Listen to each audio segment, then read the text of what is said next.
Hi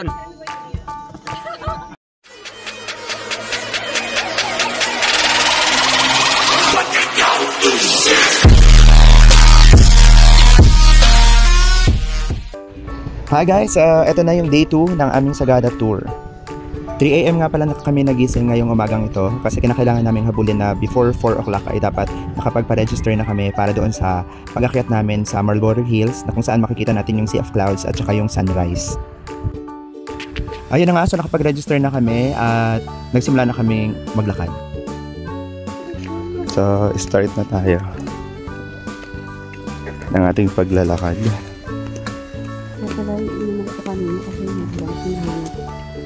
Para makita ang inaasam-asam na sunrise. Yan.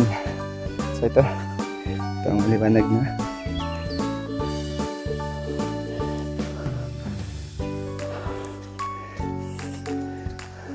"30 minutes more pa bago doon natin na-reach yung top para sa sunrise."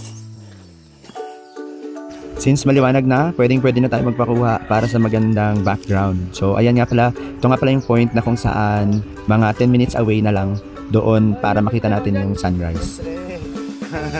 Ayan na nga, so sinusulit habang maganda yung view. Yun yung araw oh. Oh, yan na. Oh. Ayan, gusto ko may araw. Yeah. Oh, naka-video yan. Oh, yan. Oh. Sige, ano bang gusto mo? Picture ba to? Ay, hindi ko alam kung paano mag-take ng picture. Naka-video lang siya. Dito naman sa part na to ay sobrang ina-appreciate natin yung Sea of Clouds. Sobrang ganda talaga niya sa personal pag nakita ninyo. Parang lumulutang ng mga bulak.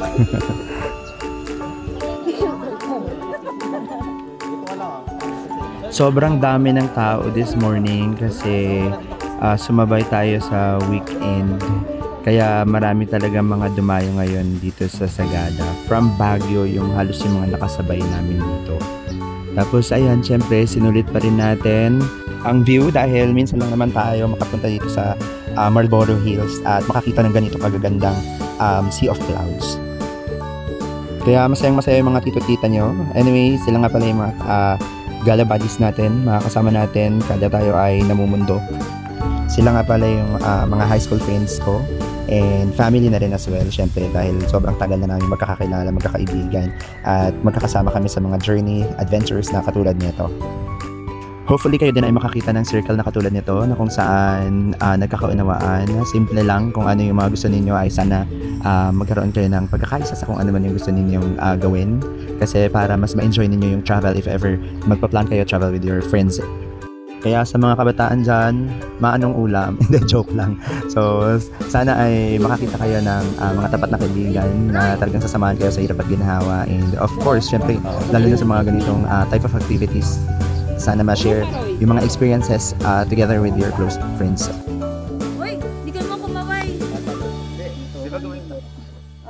Yan, so, after ng Sea of Clouds na napakaganda, yan. Asan na Sea of Clouds? Yun. Dapat doon ka na Sea of Clouds. Yan mo na. Yan. Ito naman papunta na kami sa Blue Soil. Blue Soil. We are wearing blue with white inner. Yan. Flexing. Piniflex mo pa.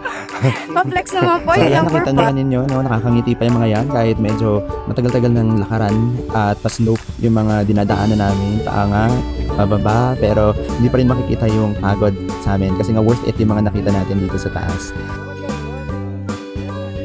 Siyempre dito nakaisip na naman tayo ng pang TikTok, kaso nga lang hindi talaga tayo nagwagi. Hindi natin na-meet talaga yung kailangan natin gawin dahil po yung mga tito-tita ninyo medyo nahirapan. Paglalakad na lang yun, hindi pa kami magkasabay-sabay. Nag-edit na lang yan. Mga baliw sa Sagada. Lumini. So ito na. Domeng and Yung kanina nating binibideo, picture na Sea of Clouds. Ito na siya. Medyo kita natin. Yung galaw niya. Oo.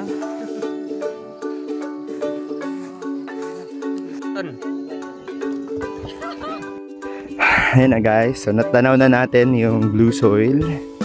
Yan. Yan na. Yan pa sila guys.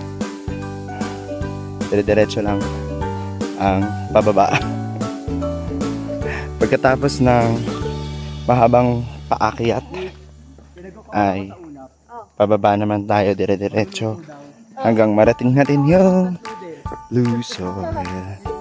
Ito na siya oh.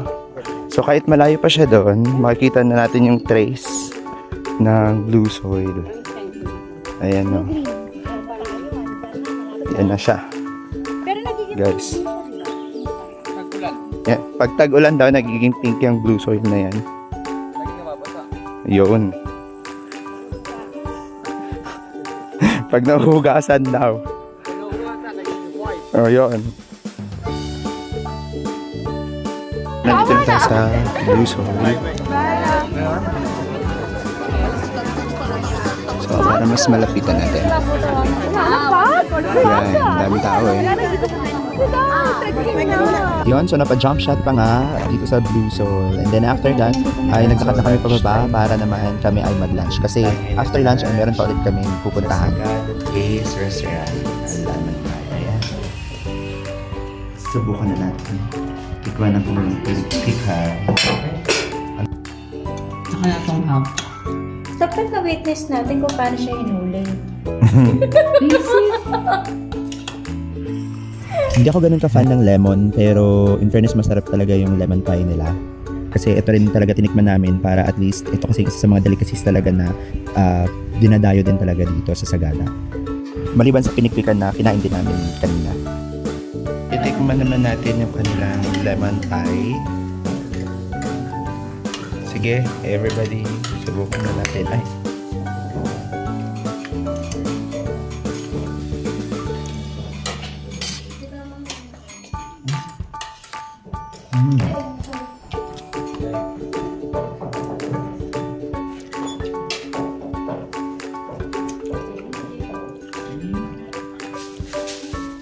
After namin mag-lunch, ay hinintay lang namin yung sasakyan para dun sa next activity namin, which is yung cave connection.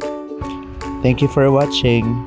Don't forget to subscribe, like, comment, and share.